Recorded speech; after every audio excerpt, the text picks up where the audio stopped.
जो भी रूलर रहा है, और अभी भी देखिएगा कि रूलर नहीं चाहता कि आवाम पढ़ने पाए। आवाम पढ़ लेगी तो उनकी जो खुराफात है या इस तरह के जो काफिराना फतवे हैं, जाहिलाना फतवे हैं, इसको कौन मानेगा। जो जहाँ जहाँ ने गश्त, जो बुजुर्ग माने जाते हैं, जो कर्नाटका में ये गुलबर्गा में शादी का मज़ार है, उन्होंने लिखा कि जो है कि रज़ील ज़ात को ज़रूरत से ज़्यादा पढ़ाना कुत्ते और सूअर के गले में मोती के हार डालने के बराबर है। सफीर अहमद खान ने इंडिया के अंदर IAS का एग्ज़ाम की मुखालफत किया। क्यों किया?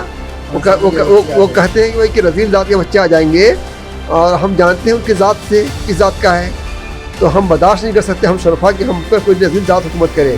जो बरेली मसलक के बानी है मौलाना अहमद खां बरेली साहब, उन्होंने छोटी बात इतना रज़ील दिल कहा, उसके बावजूद जो है इस मसलक में सबसे ज़्यादा जो है यही बरादरी के लोग हैं। इस बरादरी के लोग ही इस मसलक की रीढ़ की हड्डी हैं। तो बनी खां साहब का एक फतवा जो है जिसमें था कि दुल्हा ज़ात का एक शख्स भले ही वह आलिम, रहमदिल, बुर्दबार, दौलतमंद क्यों न हो, उसे सैयद की लड़की से शादी करने का हक़ नहीं है। अगर इस बरादरी का कोई फ़र्द ऐसी शादी करता है तो उस निकाह को तोड़ देना चाहिए।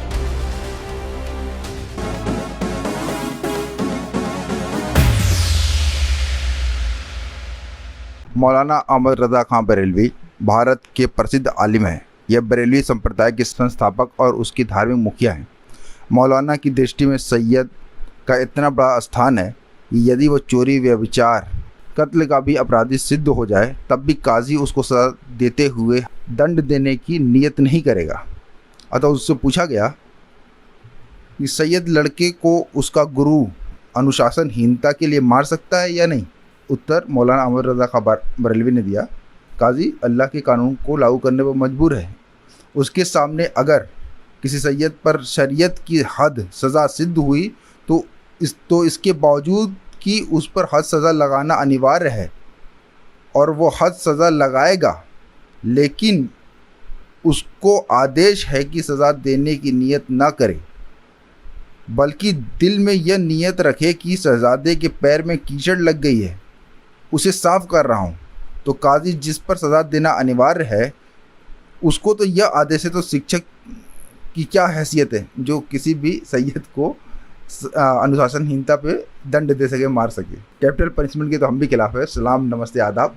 आप जुड़े हैं पसमानदा डेमोक्रेसी से और आज हम बात बरेलवी मसलक, जिसको अहले सुन्नत वल जमात कहा जाता है, उसके अंदर जातिवाद की जड़ें कितनी मजबूत है और उसके जो संस्थापक और जो उसके बड़े आलिम रहे हैं उन्होंने कैसे जातिवाद और सैयदवाद को बढ़ावा दिया, उस पर हम बात करने के लिए मसूद आलम फलाही साहब के साथ मौजूद हैं। उनकी मशहूर किताब इस्लाम में ज़ात, पात और मुसलमान की समीक्षा करते हुए। मसूद आलम फलाही साहब, बहुत बहुत शुक्रिया हमसे जुड़ने के लिए। और ये जो मैंने इबारत आपकी किताब से पढ़ी है, तो इसके बारे में पहले बताएं कि इस हद तक कैसे सैयदों का वर्चस्व बना हुआ है कि वो कह रहे हैं कि सज़ा दे ही नहीं सकता, शिक्षक तो सज़ा दे ही नहीं सकता, कर काजी उसको व्यभिचार पर, इस तरीके के मामले पर भी सज़ा नहीं दे सकता। देखिए, आपने जो इबारत किताब से पढ़ी है वो मौलाना अहमद खां की किताब है अल-मलफूज़, जिसको मलफूज़ात बोलते हैं, जिसको एडिट किया है मौलाना मोहम्मद मुस्तफ़ा रज़ा खां बरेलवी, जिनके बेटे हैं। ये कादी किताब घर इस्लामिया मार्केट निज़द नौ मोहल्ला मस्जिद बरेली शरीफ यूपी से 1995 में छपी है। और ये वाल्यूम नंबर 3 पेज नंबर 55-56 पे ये इबारत है। बेसिकली ये अल्लामा का ये नज़रिया बिल्कुल इस्लाम के ख़िलाफ़ है। अब बुखारी में देखिए कि एक वाक़या होता है कि एक किसी ख़ानदान की औरत चोरी करती है, तो इस्लाम के लिहाज से उसको जो है उसका हाथ काटने का हुक्म होता है। तो लोगों ने कहा कि हज़रत उसामा जो है बहुत करीब है वसल्लम के, उनसे सिफारिश करा लीजिए तो हो सके कि वो उनका हाथ ना काटा जाए, माफ़ हो जाए। तो उसामा जाते हैं तो अल्लाह से बहुत नाराज़ होते हैं और कहा कि तुम्हारे से पहले जो कौमें थीं वो इसीलिए हलाक और बर्बाद हुई कि जो उसमें का गरीब आदमी कुछ गलती करता था तो उसको सज़ा दी जाती थी, और कोई अमीर आदमी गलती करता था तो उसको माफ़ कर दिया जाता था। फिर आगे कहा, वल्लज़ी नफ्सी बियदिही लौ फातिमतो फ़ालत ज़ालिका लक़ता तो यदहा। बुखारी हदीस नंबर 6,787 6,788 में है कि खुदा की कसम, जिसके उस ज़ात की कसम जिसके हाथ में मेरी जान है, अगर मोहम्मद की बेटी फ़ातिमा भी ऐसा करती, यानी ये चोरी करती, तो मैं उसका हाथ काट लेता। बताइए, नबी सल्लल्लाहु अलैहि वसल्लम जो फ़ातिमा रज़ियल्लाहु अन्हा, जिससे सैयदों का बेतुका नस्ल जोड़ा जाता है नबी सल्लल्लाहु अलैहि वसल्लम से, उसके बारे में अल्लाह के रसूल कह रहे हैं कि अगर वो भी ऐसा करती तो उसमें हाथ काट लेता। और मैं आपको यहाँ पे एक बात ये बता दूँ कि हज़रत फ़ातिमा का जिक्र अल्लाह ने इसलिए किया है कि नबी करीम सल्लल्लाहु अलैहि वसल्लम की 4 बेटियों में से 3 का इंतकाल हो चुका था और सिर्फ हज़रत फ़ातिमा बाहयात थी। तो जो ज़िंदा होगा उसी तो बात होगी। अगर हज़रत रुक़ैया ज़िंदा होती, हज़रत उम्मे कुलसूम ज़िंदा होती, हज़रत ज़ैनब ज़िंदा होती, तो अल्लाह से उनका नाम लेते। जो ज़िंदा ही नहीं था, जो ज़िंदा नहीं थी, उसका नाम कैसे लेते हैं? सवाल पूछा, मतलब ये फतवे हैं जो पूछे जा रहे हैं कि प्रश्न है कि हुजूर मौला अली अल्लाह उनके मुबारक चेहरे रोशन करे का कथन है कि असल से ख़ता नहीं और कम असल से वफ़ा नहीं। तो फतवा दे रहे हैं, मतलब उत्तर दे रहे हैं कि हुजूर का यह कथन नहीं, मगर यह बात है ज़रूर कि असली शुरफा, और शुरफा मतलब जो ऊंची जात हैं, शेख सैयद मुग़ल पठान में ऊंचे चरित्र होते हैं, और पतित लोग जो जिसको कमीन, जिसको पतित हम लोग को यहाँ पे शायद आपको रज़ील लोग जो है, जिनको हम पसमानदा बोल रहे हैं, लोग इसके उल्टे हैं। इसलिए अतीत में मुस्लिम बादशाह पतित कमीन जातियों को आवश्यकता से अधिक नहीं पढ़ने देते थे। अब देखो नाइयों और मनिहारों ने पढ़ाई करके क्या क्या फितने फैला रखे हैं। कुछ मनिहार तो सैयद और इब्ने शेर हज़रत अली रज़ियल्लाहु तआला अन्हु की संतान बन बैठे हैं। तो मतलब ये इस बात की हिमायत कर रहे हैं कि पढ़ने नहीं देते थे, और ये ठीक बात है। देखिए, जो भी रूलर रहा है, और अभी भी देखिएगा कि रूलर नहीं चाहता कि आवाम पढ़ने पाए। आवाम पढ़ लेगी तो उनकी जो खुराफात है या इस तरह के जो काफिराना फतवे हैं, जाहिलाना फतवे हैं, इसको कौन मानेगा? जाहिल मानेगा। भाई आप पढ़ लिख लिए हैं, कोई और पढ़ लिख लिया है, तो उसके सामने रखे हुए कहीं तो फालतू चीज़ है ये कहेगा वो। लेकिन किसी जाहिल को कहते कि भाई शेख ने फतवा दिया, मोहतरम ने फतवा दे दिया, तो मान लेगा वो। ये जो आपने पढ़ा है, ये अल्लामा अहमद की किताब है मलफूज़, जो मकतबा कादरिया अटवा बाज़ार सिद्धार्थ नगर यूपी से छपी है। उसके जिल्द नंबर 1 हिस्सा नंबर 1 सफ़ा 89-90 में है ये। और इस तरह की बहुत सी चीज़ें हैं। ये तो यहाँ तक के इनकी जो किताब है मलफूज़ कादरी किताब घर छपी है, सफ़ा 104 पे है ये तो यहाँ तक कहते हैं कि खलीफा होने के लिए कुरैशी होना शर्त है। ठीक है, कुरैशी यानी सही शेख होना ज़रूरी है, और उसमें जो है बहुत सी चीज़ें हैं। तो इस तरह के जो है ना पढ़ने देने का आपने मेरी किताब में देखा होगा कि बाज़ाब्ता जो है जो जहाँ जहाँ ने गश्त, जो बुज़ुर्ग माने जाते हैं, जो कर्नाटका में या गुलबर्गा में शायद उनका मज़ार है, उन्होंने लिखा कि जो है रज़ील ज़ात को पढ़ना, मतलब उसने नबी सल्लल्लाहु की तरफ मंसूब के झूठी हदीस गढ़ के पेश किया, झूठी पेश किया कि रज़ील ज़ात को ज़रूरत से ज़्यादा पढ़ाना कुत्ते और सूअर के गले में मोती के हार डालने के बराबर है। यही हाल जो है जो फतवा जहाँ जादारी और जो है तारीख़ फिरोज़ शाही के मुसन्निफ़ है सैयद ज़ियाउद्दीन बरनी, वो भी लिखता है फतवा जहाँदारी में कि जो उस्ताद को इस बात की सलाह देनी चाहिए कि वो रज़ील ज़ात को ना पढ़ने दें, उनको इतना पढ़ा दे कि बस नमाज अदा कर ले। और वो भी लिखता है कि जो है नीच ज़ात को पढ़ाना वो या कुत्ते और सूअर के गले में मोती या सोने का हार पहनाने के बराबर है। तो ये पूरी की पूरी फ़िलासफ़ी रही है ये कि इनको पढ़ने नहीं दिया। भाई जो पढ़ लेगा तो आप ऊँचा बढ़ जाएगा। आपने देखा होगा कि सैयद अहमद ख़ान ने इंडिया के अंदर IS का इज़ाम की मुखालफत किया। क्यों किया? वो कहते हैं कि भाई कि रज़ील ज़ात के बच्चे आ जाएंगे और हम जानते हैं उनकी ज़ात से किस ज़ात का है, तो तो हम बर्दाश्त नहीं कर सकते हम शरफा कि हम पर कोई रज़ील ज़ात हुकूमत करे।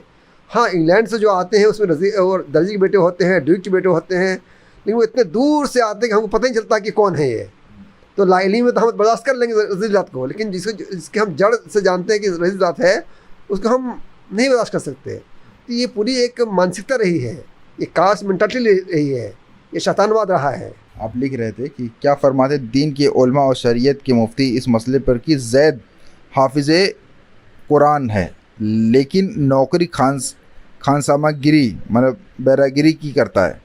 अब इस नौकरी से उसने तौबा की तो अब उसके पीछे लोग नमाज पढ़ने में कराहत महसूस करते हैं। क्या कराहत महसूस करना उन लोगों का उचित है? मतलब कि ना पढ़ना, वो महसूस करते हैं कि वो छोटा काम को छोटी जात का। स्पष्ट रूप से अल्लाह की किताब और रसूलुल्लाह सल्लल्लाहु अलैहि वसल्लम की हदीस से बताइए।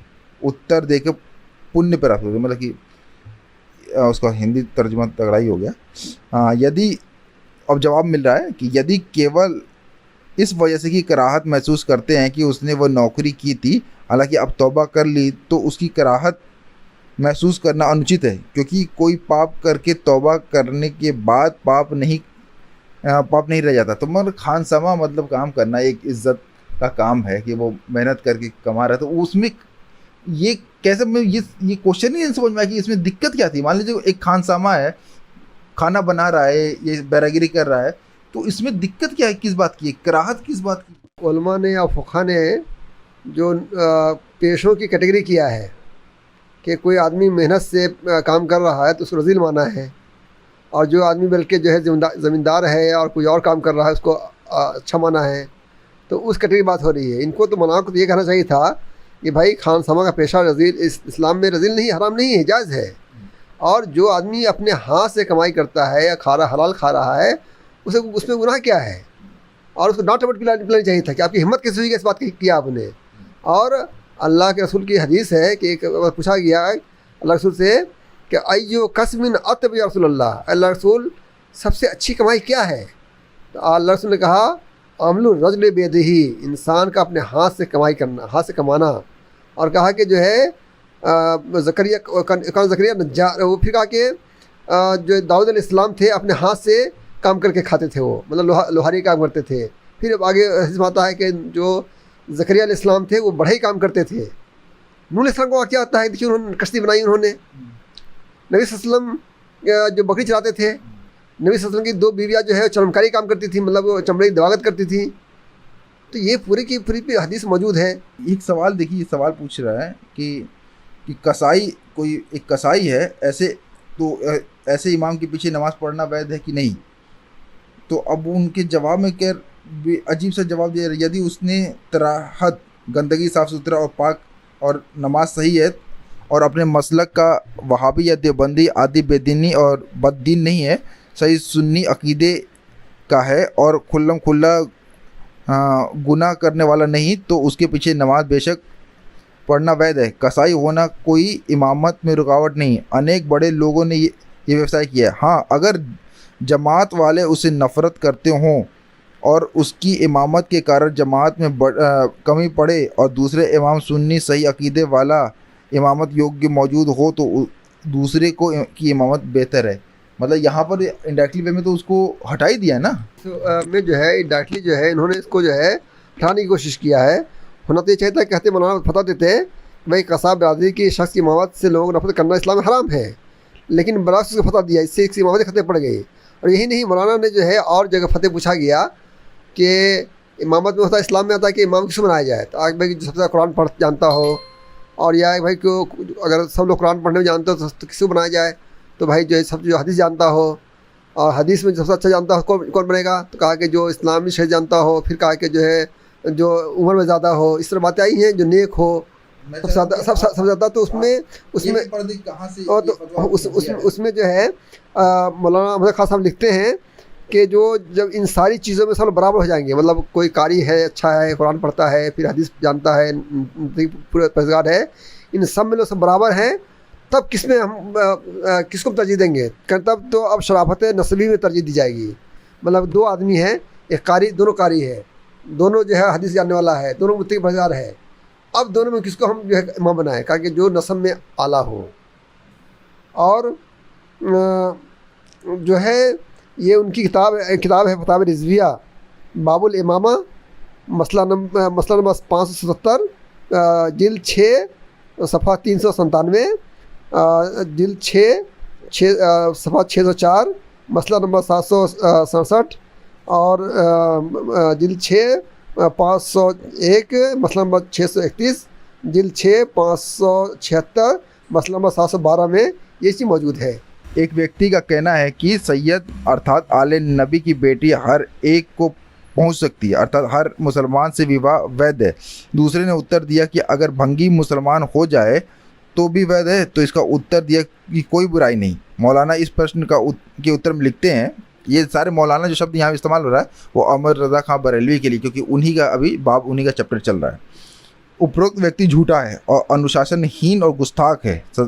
सादाते किराम सैयदों की बेटी किसी मुग़ल पठान या गैर कुरैश शेख जैसे अंसार मदीना को भी नहीं पहुँचती जब तक कि वह दीन के आलिम न हो।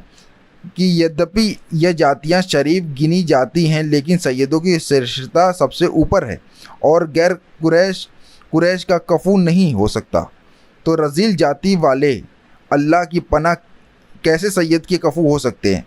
यहाँ तक कि यदि बालिग सैयद लड़की स्वयं अपना विवाह अपनी खुशी और अपनी इच्छा से किसी मुग़ल पठान या अंसारी शेख गैर आलिम दीन से करेगी तो निकाह सिरे से होगा ही नहीं।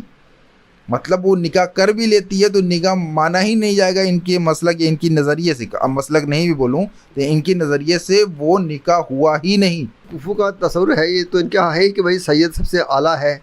ये अपने आप को मतलब खान को पठान को सैयद शेख को जो है जो आलिम हो उसको तो मान रहे हैं कि ये इसकी शादी जो है सही लड़की से हो सकती है। लेकिन जो है जो दूसरे लोग हैं जो मतलब ये दूसरे कोई और है उससे नहीं हो सकती है। ये फतवा उनकी किताब फतावा रिजविया के वॉल्यूम नंबर 11 पेज नंबर 719 720 में है और मसला नंबर 441 पे मिलता है।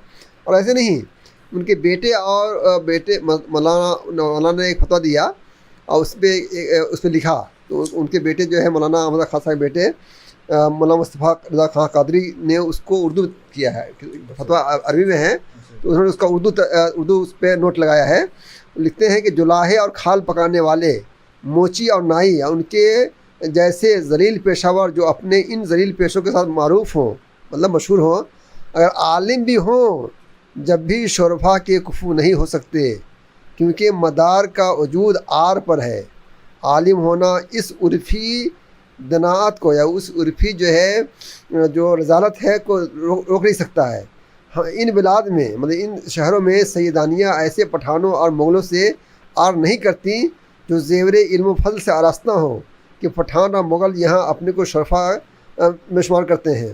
तो जब इस शर्फ़ नसब से शर्फ़ इल्म मिल जाएगा तो नसब अदबी से नसब में जो कमी है उसे पूरा कर देगा बखिलाफ़ जुलाहों नाइयों वगैरह के कि हम वगैरह हम के उनके इल्म के सबब आरज़ाल नहीं होती है। ये जो है फतावा रिजविया ताकि तशरीह मौलाना मोहम्मद मुस्तफ़ा रज़ा खां कादरी आस्ताना प्रेस बरेली यूपी किताब निकाह बाबुल कफ़ात जिल्द 3 सफ़ा 117 सवाल नंबर 11 पे मौजूद है ये।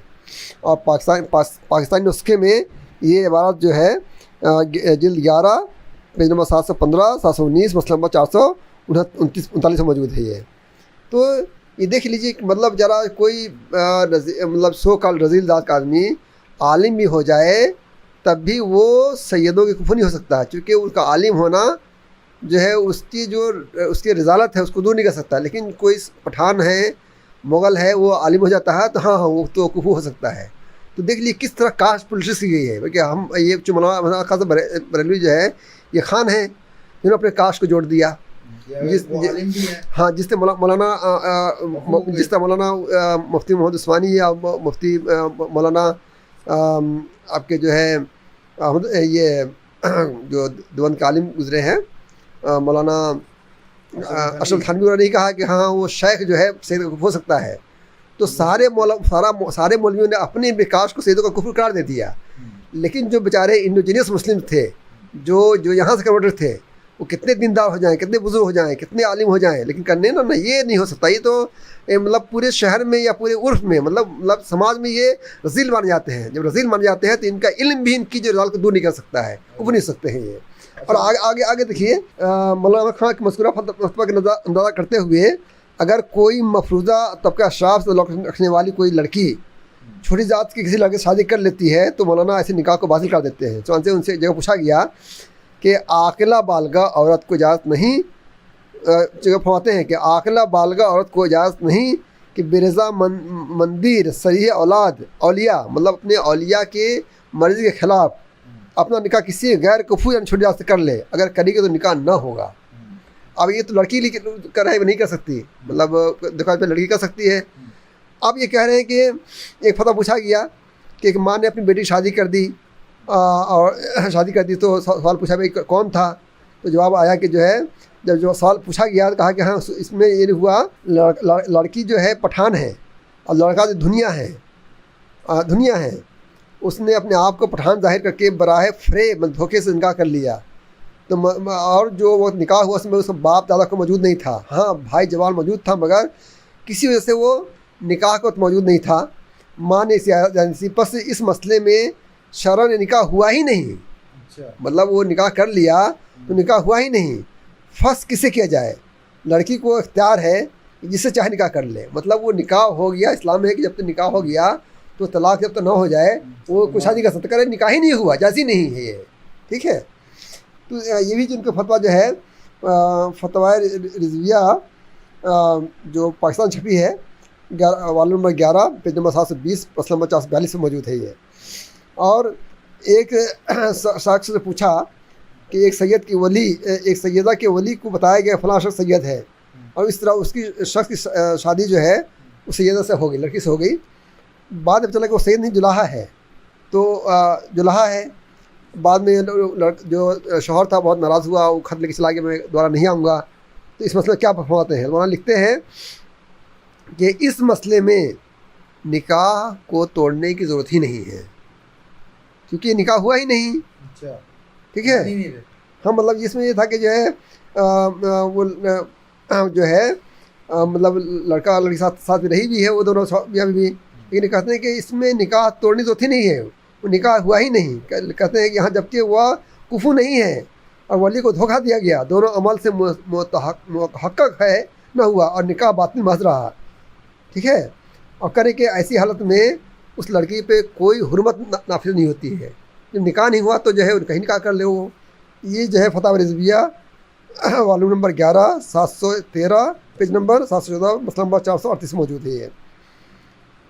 हाँ, एक और मसला आता है कि क्या कोई ओली, मतलब लड़की के बाप दादा, क्या किसी लड़की की शादी जो है गैर कुफू कर सकता है? तो वो कहते हैं कि अगर लड़की नाबालिग है, पहले उन्होंने कह दिया कि लड़की बालिग है तो शादी तो लड़की कर ली नहीं होगा, लेकिन अगर वली जो है किसी नाबालिग लड़की की शादी गैर कुफू में कर दे, कहते हैं एक ही बार कर सकता है ऐसा। अगर दोबारा उसने ऐसा कर दिया तो उसका दोबारा क्यों निकाह जायज़ नहीं होगा? मतलब एक उसके पास 2-3 बेटियां हैं तो एक हाँ। बेटी क्या कर सकता है? देखिए, मैं उनका पता पढ़ता हूँ कि नाबालिगा का बाप या यतीमा का दादा उस नौ मुस्लिम के साथ, मतलब वो नौ मुस्लिम मतलब जो है नौ मुस्लिम जो इंडोजिनियस हुआ, अच्छा। ठीक है, अच्छा, जो अपने सैयद शेख मुगल पठान अपने कहते हैं कि हम बाहर से आए हैं, हम तो पुराने मुसलमान हैं, अच्छा। तो उस नौ मुस्लिम के साथ निकाह कर दे, जबकि उससे पहले किसी भी नाबालिगा का निकाह अपनी वलायत से कम कौम या किसी तरह के गैर कुफू ना कर चुका हो। ये जो है उनका फतवा है फतवा Rizvia volume number 11 page number 724 मसला नंबर 444 पे है ये। तो ये लिखते हैं कि अगर सैयदानी नाबालिगा है और उसका निकाह बाप दादा के साथ कोई वली, अगर हकीकी भाई या चचा या माँ या ऐसे शख्स जो गैर कुफू यानी मुग़ल पठान या गैर आलिम दीन गैर कुरैशी शेख मसला अंसारी से कर दे तो वह भी महज बातिल और मरदूद होगा। और बाप दादा भी एक ही बार ऐसा निकाह कर सकता है। दोबारा अगर किसी लड़की का निकाह ऐसे शख्स जो गैर कुफू सैयद के मुकाबले में छोटी ज़ात यानी मुग़ल पठान या गैर आलिम दीन वगैरह न हो से कर दे तो उनका किया हुआ निकाह भी बातिल होगा। मतलब बाप दादा का किया निकाह नहीं बातिल होगा। ये जो है फतवा रिजविया हवाला नंबर 11 पेज नंबर 719 720 मसला नंबर 441 में मौजूद है। फिर कहते हैं कि दुख्तर नाबालगा है, मतलब लड़की नाबालगा है और बाप खुद अपनी मर्ज़ी से उस शख्स जो लड़की का कुफू नहीं है, यानी छोटी ज़ात और कौम का है, कि निकाह में देना चाहता है, तो लाजिम है कि उससे पहले अपनी किसी बेटी का निकाह गैर कुफू में से न किया हो, वरना यह निकाह भी जायज़ न होगा। हवाला नंबर फतवा रिजविया हवाला नंबर 11 सफ़ा 699 700 मसला नंबर 431 में मौजूद है ये। कि इसमें जब मेरी किताब पहले छपी थी 2007 में, तो एक कौमी आवाज़ में एक एडिटर थे, उसके ताजुद्दीन अशर रामनगरी, बनारस पे जगह एक रामनगर है, वहाँ के रहने वाले थे। उन्होंने मुझको एक लेटर लिखा था। उस लेटर में लिखा था कि जो है, उनका लेटर था जो है 27 सितंबर 2008 को लेटर लिखा था उन्होंने। वो लिखते हैं कि उनके वालिद मौलाना अबू मोहम्मद साहब ने 1923 में बनारस से तर्जुमान मोमिन अंसार नाम का रिसाला जारी किया था। उन्होंने मौलाना अहमद खां के फतवा का इसमिरत किया। मज़ीद फरमाते हैं, मतलब जो ताजुद्दीन अशर रामनगरी साहब लिखते हैं, जब तर्जुमान मोमिन अंसार निकल रहा था, बिजनौर से अंसारी बिरादरी ख़त आया कि यहाँ बिरादरी के बहुत से लोग इस्लाम छोड़कर कबीरपंथी होना चाहते हैं, कि जब इस्लाम में हमारी इज़्ज़त नहीं तो इस मज़हब से क्या फ़ायदा। इन लोगों ने आला हज़रत मौलाना अहमद खां के फतवा का हवाला दिया। वालिद साहब ने ख़त लिखा कि इस्लाम आला हज़रत के बाप के घर का नहीं है, वो पठान का फतवा है, तो हम सैयद का फतवा छाप रहे हैं। और अल्लामा सैयद नदवी का मकाला मसले कुफू शाये कर दिया, जिससे उन लोगों को राहत मिली। मतलब उन लोगों ने फिर इस्लाम में बाकी रहे कि मौलाना अहमद खां साहब फतवा गलत है और अल्लामा सैयद नदवी ने लिखा हुआ है इस्लाम में कुफू की कोई हैसियत ही नहीं है, सब खुराफात है। अल्लामा सैयद नदवी ने मारिफ के अंदर लिखा था उन्होंने। इन्हीं मदरसों से इन्हीं फतवों को पढ़ के कई पसमानदा नौजवान निकलते, कई क्या मतलब बहुत निकलते हैं, और किसी को ये बात चुभती नहीं कि उनको रजील और कमीन बोला जा रहा है। उनको बोला जाता है तुम छोटे हो और कोई बड़ा है, सैयद जो है वो कुछ अलग ही जाती है और उनमें कुछ अलग ही विशेषता है, 2 पंख हैं उनके लगे हुए। इस तरीके की जो भी कहानियाँ सुना दे और सब मान लेते हैं। मतलब किसी के ज़मीर नहीं जगता कि हमें कमीन बोला जा रहा है, हमें इस तरीके से जलील किया जा रहा है, हमें बोला जा रहा है कि तुम नमाज नहीं पढ़ा सकते, तुम्हारा ये पेशा छोटा है। तो इतना मतलब मैं समझ नहीं पा रहा हूँ कि ये कितने मदरसों में किस तरीके से अंधभक्त बना दिया जाता है, गुलाम कैसा बना दिया कि वो पढ़ के खुद अपने खिलाफ पढ़ के नहीं कुछ बोल पा रहे। तो बात होती है कि वहाँ तो कुरान और हदीस को इस्लाम तो पढ़ाते नहीं हैं, फ़िक़्ह को या किसी भी मौलाना की बात को इस्लाम बना पेश कर देते हैं। हम जिस तरह देख लीजिए, जो इंडिया में दलितों पर कितना जुल्म हुआ है, कितना अत्याचार हुआ है, लेकिन उसमें से कितने दलित हैं जो अपने आप को जो है जानते हो कि हम पे जो है ये अत्याचार हुआ है, तो भी अपना गुलाम बने हुए हैं। तो अब देखिए मौलाना हशमत अली खां साहब का एक फतवा जो है, आगे अंसारी जिक्र करूँगा मैं। एक जगह उनका फतवा जो है, एक किताब थी हाफिज़ तबारक हुसैन और हाफिज़ दीन मोहम्मद की खून मसवात, फिर साथ में उन्होंने एक उनका फतवा नोट किया था, जिसमें था कि जुलाहाजात का एक शख्स भले ही वह आलिम रहमदिल बुर्दबार दौलतमंद क्यों न हो, उसे सैयद की लड़की से शादी करने का हक़ नहीं है। अगर इस बिरादरी का कोई फ़र्द ऐसी शादी करता है तो उस निकाह को तोड़ देना चाहिए, नहीं तो उस जोड़े से पैदा औलाद हरामी और ज़िना मानी जाएगी। ये इसको जो है अली साहब की किताब मसवात की जंग पेज नंबर 128 पे एक कोट है। और अब देखिए मौलाना मोहम्मद अमजद अली साहब, ये अंसारी हैं, ठीक है। इनकी बहुत मशहूर किताब है बहार शरीयत, जिस तरह जो है मौलाना अशरफ अली की किताब है बहश्त ज़ेवर, उसी के पैरेलल की बहुत मशहूर किताब है बहार शरीयत। वो भी लिखते हैं कि कोई गैर कुरैशी का कुफर नहीं, आजमी नस्ल अरबी का कुफर नहीं। फिर जो लिखते हैं कि कोई औरत के नस्ल मालूम नहीं, बाप है कौन, कहाँ था, क्या था, लेकिन कोई शरीफ आदमी उसका दावा कर दे कि भाई फ़लाँ जो है मेरी लड़की है, और काजी उसका फतवा दे दे, मतलब वो लड़की थी, उससे किसी गैर शरीफ ने, मतलब जो अशराफ ने शादी कर लिया। बाद में किसी शख्स ने दावा किया इस शरीफ ने कि भाई मेरी लड़की है, और काजी ने उसकी बेटी होने का पता दे दिया, तो उस शख्स को उस निकाह फर्ज कराने का हक़ है। तो आदमी तो वो जो है रजील है, कैसे शादी हो सकती है। मुफ्ती अहमद यार खान नईमी भी उनकी बड़ी मशहूर किताब है जो उन्होंने लिखा था, शान हबीबुर्रहमान मिन आयतिल कुरान। इसमें उन्होंने बहुत सी जो है चीज़ें लिखी हैं।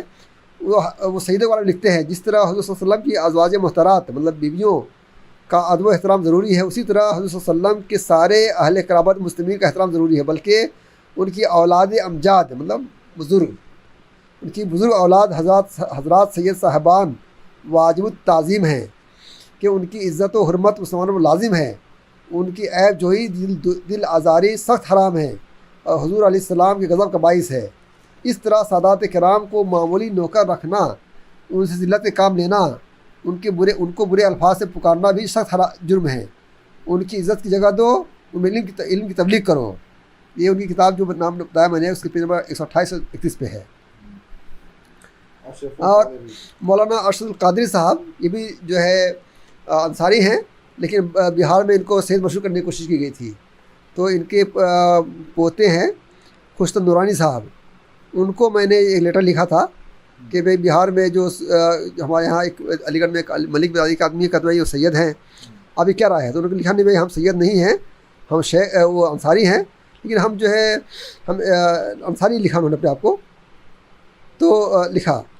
लेकिन जो मौलाना अहमद खां जो फतवा पीछे गुजरा है, इसमें उन्होंने कहा था कि जो है अगर वो रज़ील दात वाले जो लाहे खाल पकाने वाले अगर आलिम भी हो जाए तो उनके आलिम होने को उसका ज़रूरत नहीं ख़त्म होगी, वो किसी भी कुफर नहीं हो सकते बड़े अशराफ ज़ात के। तो मौलाना ने जो है इस फतवे की तायद किया। तायद इस तरह किया कि जो है इनके ख़िलाफ़ जो एक किताब लिखी गई तो उस पर एतराज़ किया गया कि भाई जो है आपके आलिम ने ये फतवा दिया है, तो इन्होंने इसको गलत करार दे बजाय जो है ये मौलाना मुफ्ती शफी उस्मानी के फतवा नोट कर दिया कि आपके आलिम ने ये कहा है। भाई इनको इनकार ना करना, इसे तायद करना है।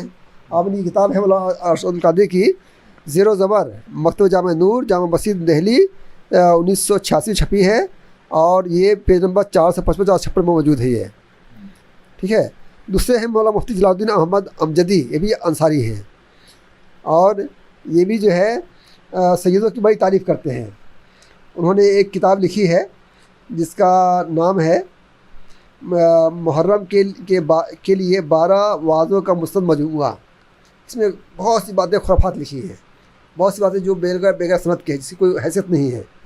वो ये लिखते हैं सादात किराम के आदाब में से यह है कि हम उनसे उम्दा बिस्तर आला मर्तबा बेहतर तरीके पर ना बैठें, उनकी मुतल्लका मतलब जिसको तलाक दिया हुआ हो या बेवा औरत से निकाह ना करें, इसी तरह किसी सैयदजादी से निकाह ना करें। हाँ, अगर हम में से कोई शख्स यह समझता है कि हम उनकी ताज़ीम का हक़ वाजिब अदा कर सकते हैं, उनकी मर्ज़ी के मुताबिक अमल कर सकते हैं, तो फिर उनसे निकाह कर सकता है। फिर वो अल्लामा शारानी अब्दुल वहाब शारानी के हवाले से लिखते हैं कि अल्लामा शारानी किताब में मेंशन करते हैं कि हमसे अहद लिया गया कि हम हरगिज़ सैयदजादी से निकाह ना करें, मगर उस वक्त कि हम अपने आप को उनका खादिम तस्वुर करें। और जो है बहुत सी चीज़ लिखा उन्होंने, बहुत जो है। अब देखिए उनकी किताब जो है खुतबात मुहर्रम, ये किताब का नाम क्या है, खुतबात मुहर्रम में पेज नंबर 239-240 पे ये मौजूद है सब चीज़ें। बिल्कुल ये बातें बिल्कुल कुरानी आयात और सही हदीस के बिल्कुल ख़िलाफ़ है। मौलाना अमजद अली मौलाना अरशदुल कादरी मुफ्ती जलालुद्दीन अहमद अमजदी का ताल्लुक़ जो है अंसारी बिरादरी से, लेकिन किन वजूहात की वजह से या इसके बावजूद क्यों उन्होंने जो है ज़ात पात की बातों को बढ़ावा दिया, ये लोगों को समझने की ज़रूरत है। क्या ये नहीं जानते थे कि अपनी ही बिरादरी को अपनी ही आपको उनसे नीचा समझ रहे हैं? मैं इसका एग्जांपल देता हूँ। हम लोग समाजशास्त्र पढ़े हुए हैं, सोशोलॉजी पढ़े हुए हैं, तो उसमें बताया जाता है कि जैसे बोलते हैं ना औरत ही औरत की दुश्मन होती है, तो औरत ही औरत की दुश्मन नहीं होती। वो पैट्रियार्कल जो नोशन है, जो पैट्रियार्की है, उसमें एक औरत किसी औरत पर जुल्म करते हुए वो अपने आप को मर्द समझने लगती है, तो वो पावर को एक्सरसाइज करती है। तो ये अंसारी हैं इनको लग रहा है कि कम से कम मैं आलिम हूँ और मेरी बात दूसरे अंसारी मानेंगे, और ऊपर वाले जो अंसारी हैं वो मतलब सैयद हैं वो उनको सराहेंगे कि देखिए कितना अच्छा आदमी है। अच्छे गुलाम को, जैसे डिजेंगो अनचैन एक फिल्म आई थी, आप देखिए उसमें एक गुलाम होता है जो दूसरे लोगों को गुलाम बनाता है, मगर वो ब्लैक होता है और उस पे मालिक से ज़्यादा उन पर जुल्म करता है। क्यों? क्योंकि मालिक की नज़र में उसको अच्छा बनना है। तो ये जो हेजेमनी है वो इसी तरह काम करती है। अच्छा, एक दो चीज़ और बयान कर दूँ कि जो बरेली मसलक के बानी हैं मौलाना अहमद खां बरेलवी साहब, उन्होंने छोटी बात को इतना रज़ील दिल कहा, उसके बावजूद जो है इस मसलक में सबसे ज़्यादा जो है यही बरादरी के लोग हैं, ठीक है, और इस बरादरी के लोग ही इस मसलक की रीढ़ की हड्डी हैं। जितने जो मज़ारों पर चढ़ाया कौन जाता है? यही जाते हैं जो रज़ील कहे जाते हैं। और जो ये जो है मौलाना मोहम्मद अमजद अली अंसारी, उनके शागिर्द मौलाना अब्दुल अजीज़ हाफिज़ मिल्लत अंसारी, उन्होंने इस मसलक को खूब तरक्की दी। मौलाना मोहम्मद अमजद अली मौलाना अब्दुल अजीज़ की अंसारियों के ज़रिए कायम करदा मदरसा अशरफिया मिसबाह उलूम मुबारकपुर आज़मगढ़ में भेजा। लिहाजा उन्होंने अंसारियों की मदद से इस मदरसे की इतनी तरक्की दी कि वह आज मसलक के बरेलवी का मरकज़ बन गया। दूसरी तरफ इस मदरसा के सरपरस्त सैयद मुख्तार अशरफ साहब, सजादा रशीद दरगाह अशरफ जहांगीर समरानी का चौथा अम्बेडकर ने मौलाना अब्दुल अजीज़ की कोशिश को इसलिए मुखालफत की कि वो नहीं चाहते थे कि मज़ूमा रज़ील ज़ात अंसारी के ज़रिए कायम करदा मदरसा की तरक्की हो। इस वजह से मुबारकपुर की बरेलवियों ने एक शूरा तश्कील दी, जिसने 1971 में एक दस्तूर बनाया जिसके ज़रिए मौलाना अब्दुल अजीज़ को इस मदरसा का ताहयात सरबराह आला बना दिया गया और सैयद मुख्तार अशरफ साहब को महदूद इख्तियारात के साथ सरपरस्त बाकी रखा गया। लेकिन उन्होंने यानी सैयद मुख्तार अशरफ साहब ने दस्तूर के नाफिज होने के दूसरे दिन ही उस अपने ओहदे से इस्तीफ़ा दे दिया। ये आपको मैं हवाला दे रहा हूँ, अरशद आलम का एक आर्टिकल है, contextualising Muslim identity Ansari Deobandi Barelvi, economic and political weekly, June 13 2009 में छपा है, ये पेज नंबर 77-78 पे। एक और भी है कि एक शेख अब्दुल हमीद साहब थे जो उन्होंने 1911 में गोदना छपरा बिहार के अंदर एक अपने नाम से मदरसा खोला। नाम से मदरसा का नाम रखा मदरसा हमीदिया। 10 फरवरी 1911 में एक बड़ी ज़मीन उस मदरसा के लिए वक्फ कर दिया, जिसमें मदरसा की तामीर हुई। इस मस्जिद में 4 अशार का एक शेर जो है ऊपर लिख दिया गया। इसके तीसरे शेर में लिखा हुआ है, गैर मुक़ल्लिद अहले हदीस और अहले फितन वहाबी को इस मस्जिद से जुदा रहने की हिदायत दी गई है।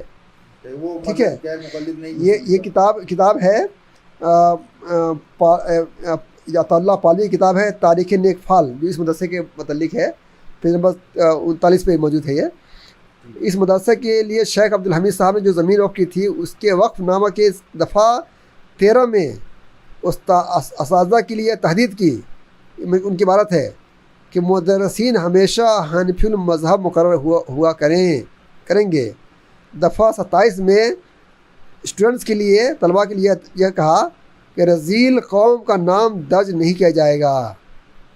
ये आपके जो है अताउल्लाह पालवी की किताब तारीख़ नेक फाल के सफ़ा 41 पे मौजूद है। ये मतलब रज़ील किलो नहीं पढ़ेंगे। और इसमें देखिए और भी चीज़ जो है, इसमें जो सैयद मुख्तार अशरफ साहब जो मुखालफत किया है, जो कछौछा के रहने वाले हैं, वहाँ पे जो है मज़ार है कछौछा में, वहाँ पे ताज़ेदारी भी होती है। वहाँ के जो ताज़ा के दिन जो है, वहाँ के जो सजदा नशी हैं या वहाँ के सादात हैं काले कपड़े पहनते हैं। खुद मैंने अपनी आंखों से हमारे टीचर को देखा मैंने कि 9 नवंबर को काले कपड़े पहने हुए फ़ोटो में किसी ने भेजा मुझको, वहाँ के सजदा नशी का इसमें जो काले कपड़े पहने हुए थे मुहर्रम के दिन मातम करते दिखाया था उसको अंदर। वहाँ पे एक दरगाह के पास नीर है, उज़ुखाना, जो उस शहर में मातम होता है। एक वहाँ पे मुख्तारुल मसाजिद है, जिसमें कहा जाता है कि करबला की मिट्टी है 10 मुहर्रम को लाल हो जाती है। ठीक है, और लोग आगे देखते भी हैं। इस तरह की बहुत सी चीज़ें हैं। ये तो मुख्तसर बरेलवी उलमा के मुतल्लिक़ चीज़ें हैं। अगर आप देखेंगे तो और भी चीज़ें मिलेंगी। अगर किसी को और कुछ सवाल करना हो तो कर सकता है। इससे देखिए, हर एपिसोड के बाद हम कोशिश करते हैं कि आपके सवाल लिए जाए, तो इसके मुतल्लिक़ जो आपके सवाल होंगे वो आप कमेंट बॉक्स में डालते रहें। और अभी ये सिर्फ उलमाए बरेलवी की बात हो रही थी, अहले सुन्नत वल जमात की। इसके बाद देवबंद देवबंदी उलमा पे बात होगी, फिर अहले हदीस उलमा पे बात होगी, शियों पर हो चुकी है बात। तो किसी भी मसलक को छोड़ने का भी कोई इरादा नहीं है, तो सब पे ही बात होगी। तो बहुत बहुत शुक्रिया, हम हमारे साथ जुड़े रहें।